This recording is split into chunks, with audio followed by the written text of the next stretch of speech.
So I think the past few 4 days has been especially looking through the life of C.L.R James. We also have time to also look through other icons that were not actually based in Africa, the likes of Pan-Africanism, so I think it's quite helpful for us as activists from other NGOs. I think those 4 days were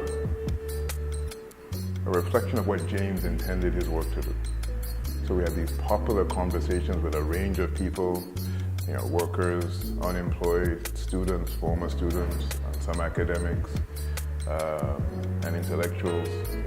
A range of people engaged in these conversations around James's work.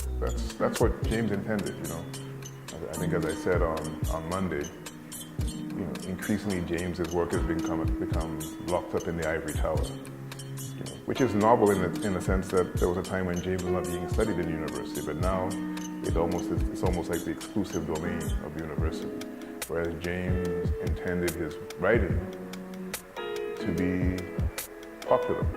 These books have been so much hidden for a long time, to us as activists and to other people, just in terms of also the curriculum that is used in school. We're never really taught about African leaders in terms of their role that they played in the struggle and the role that they played in Africa as a whole, even though they were not in Africa, but in terms of how they supported some liberation movements that were in Africa, and how the comrades that crossed the diaspora tried to contribute to the struggle that was within Africa. So I thought that this entire series was quite fruitful for us, and we are hoping that in the future that there are more series like this. When this started in a couple of 4 days, our school name was C.L.R James, and for me it became unprepared for this thing. Who was quite an amazing thing, and I did not even know about. Even the books that they wrote, I knew nothing about C.L.R James, but when I came here, I learned a lot about this man and what kind of thinker he was. So in a lot of things, and opened a lot in terms of politics and in terms of everything that we created, changed a lot about how I see the other stuff after we've been here for 4 days.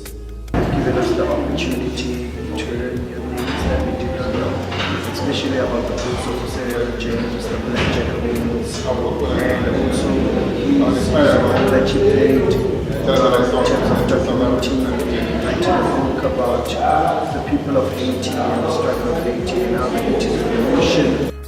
I've read this book in the context of living in Canada as a descendant of, as somebody whose family is from the Caribbean, and in way reading the Black Jacobins here in South Africa. But there are these resonances that transcend borders, which is, I think, that's the beauty of James's work in terms of how it's reached a wide cross-section of people. So I don't think I could be happier in terms of how things have unfolded.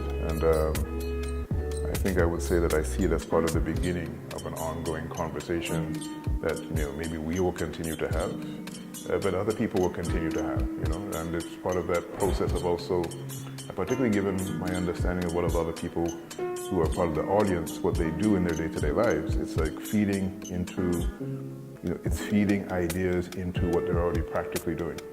And we see the relationship between theory and practice, ideas and concrete experience and experiential nature of ideas. So it's been fantastic. The fact that you have worked with such great leaders that I knew about, and I did not know anything about it. I knew about Marcus Garvey, I knew about C.L.R, I knew about Fenway, but I did not know about it. So today it takes me a lot that you don't have to be known for your work to be there out there. For example, the fact that we are in 25 years of South Africa, this class, and he's been writing stuff about how people should lead long before we knew that how leaders should be. And today, his books are still relevant. What he has written is still relevant today in such a current South African situation. So that is what I'm going to take away with me.